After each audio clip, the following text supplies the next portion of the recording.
This week, we'll find out if post-production is absolutely necessary. AdoramaTV presents Digital Photography One-on-One, where we answer your questions. Here's your host, Mark Wallace. Well, in this episode of Digital Photography One-on-One, I know I'm going to stir up some debate on the comments on YouTube and other places because we're talking about a topic that has been debated for a long time, and that is, can you take a picture and get it right in camera? And so we've heard a lot of people all over the place saying, you know, when you take a picture, get it right in camera and you don't have to do anything in Photoshop or in post-production. And then other people that say, no, that's not right. You can't do it right in post-production. And this all started with a question that came from Al in Bismarck, North Dakota. And Al asked, is it possible to shoot something correctly in the camera with no post-production? Well, Al, my personal opinion is no. You cannot shoot something that is perfect in the camera. To get it perfect, you need to do some post-production, but you can get it pretty darn close. Now, to support my argument, I've done a bunch of testing, and I want to share that with you now. Well, let's put it to the test, and the way we can put it to the test is by gathering data. And so we're going to do just that, and I've been gathering data over the past couple of days. I want to show you my little lab that I've set up here in the studio. Now, before I start, let me mention that I have a couple of tools that are probably not readily available to everybody out there watching. One of them is this. This is a Seikonic color meter. This is the C500R Prodigy Color, and so this is a very expensive color meter for me to actually measure the color temperature of specific lights, and then I have a really nice Seikonic light meter here to make sure my exposures are spot on. So I'll be using both of these and already have during the data gathering. Also, I have used about 15 cameras. So there's a bunch of cameras right here. These aren't all of the cameras that we've been using, but I just want to make sure you understand that we've tested Sony and Nikon and Canon and Fujifilm and all different brands of cameras, and we got the same results across the board. And the results were that technically speaking, you cannot get it right in camera. Now, how do we know that? Well, I have an exposure profile over here and a bunch of other things, and they're illuminated by these really tall lights right here. Now, these are just tungsten lights. They're 3200 degrees Kelvin, and they're at a very high angle. The reason that they're at a high angle is I have this right here. This is called a black trap.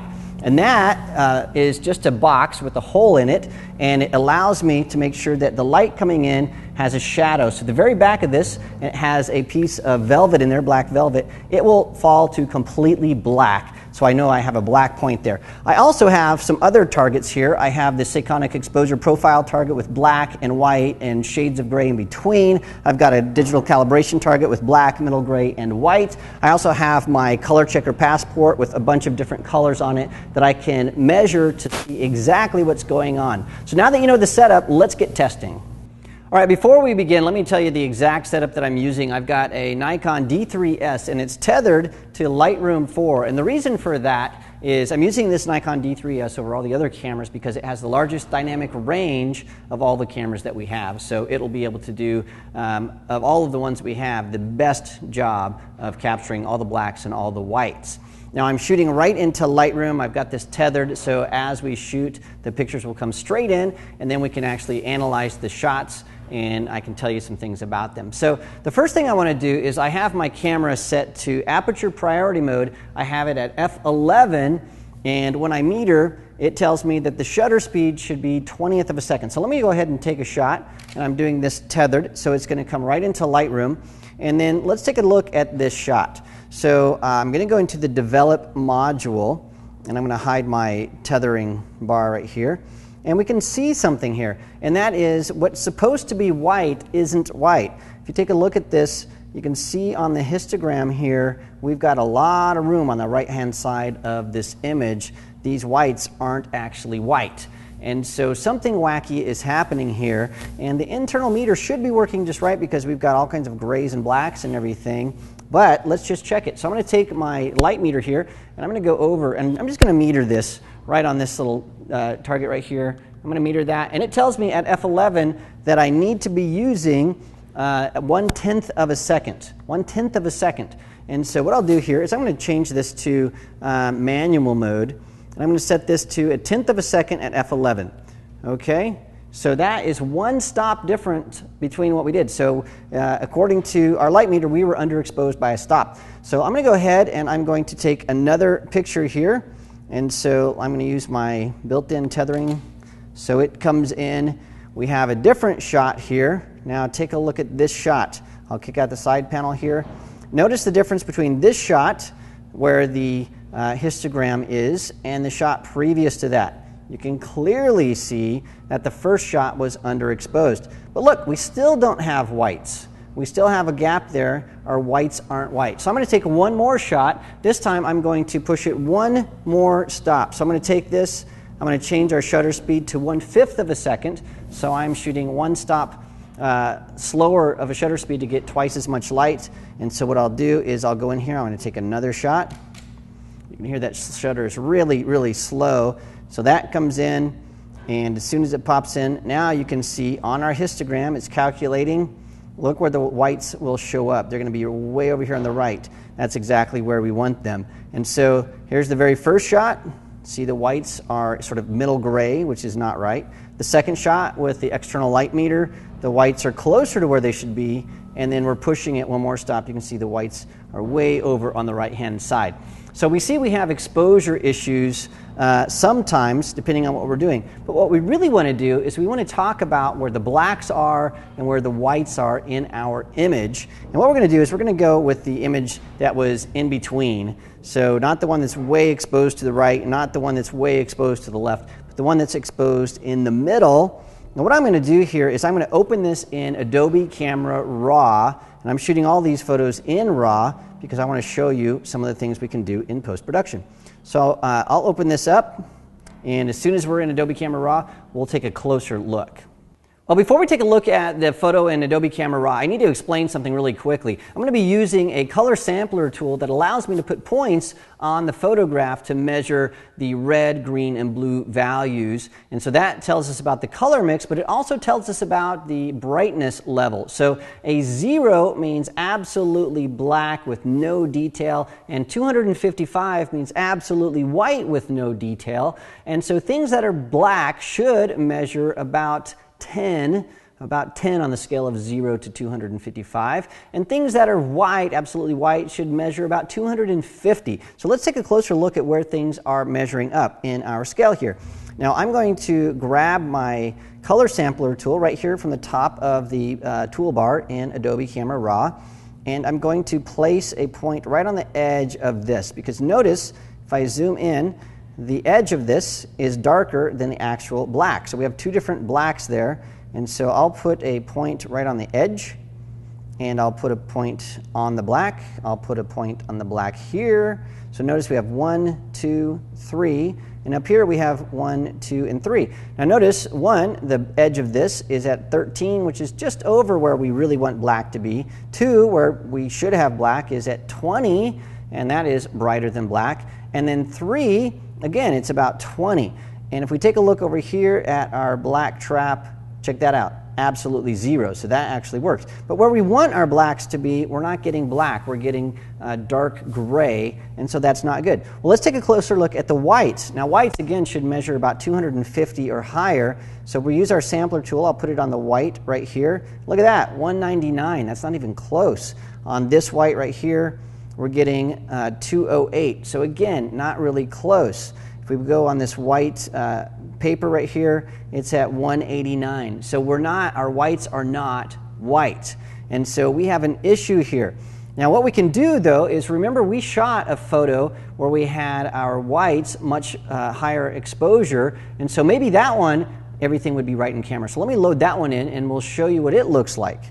Well, now I have that photo that we shot where we overexposed, intentionally we overexposed, where we got our whites way to the right side of the scale. Now take a look at this color sampler. When I click on the white, notice that's at 240, which is right where we want it to be, this white right here, 247. So it's almost at the very, very edge of the spectrum.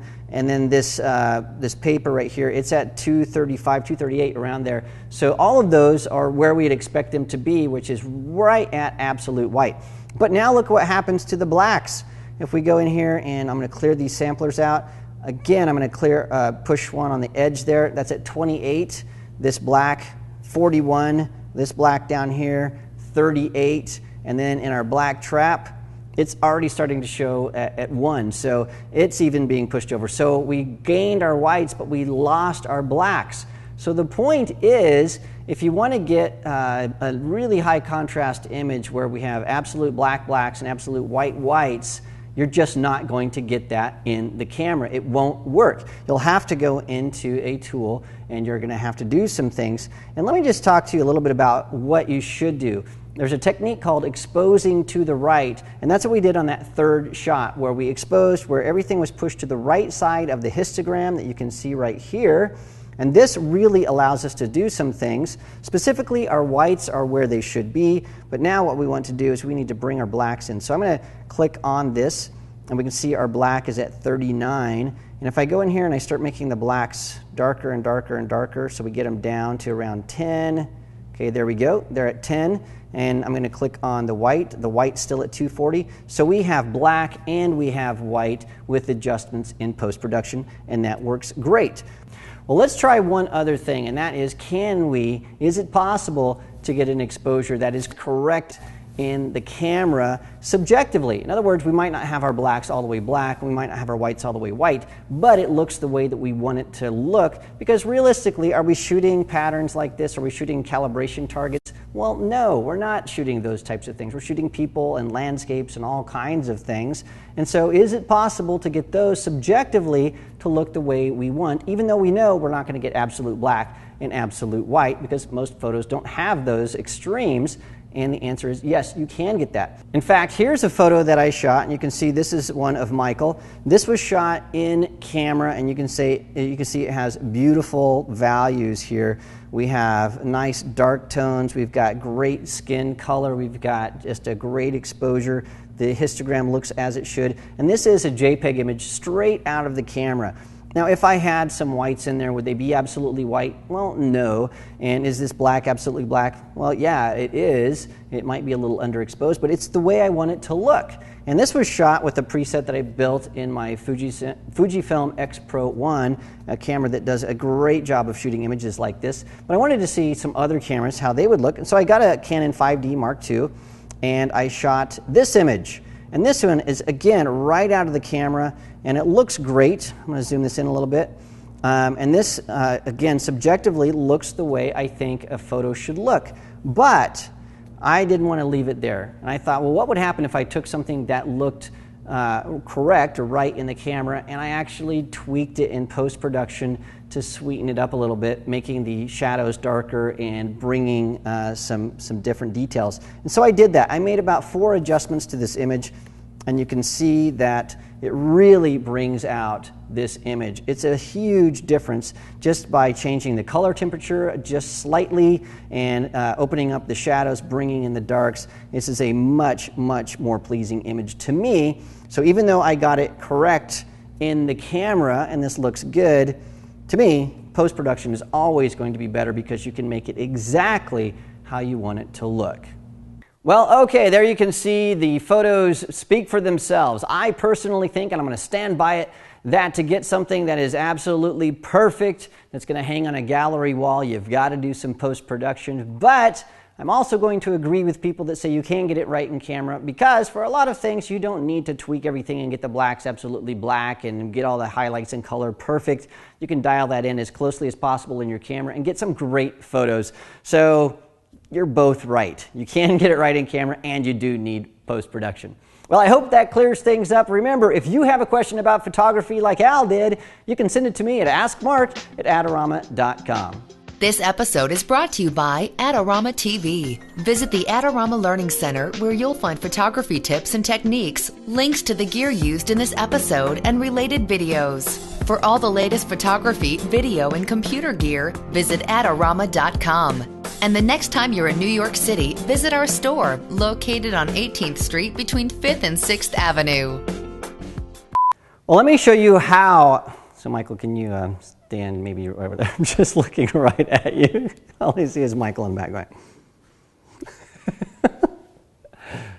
It's hard to work in this environment. Digital Photography One-on-One is written and produced by Snap Factory. For more information about our workshops, visit snapfactory.com.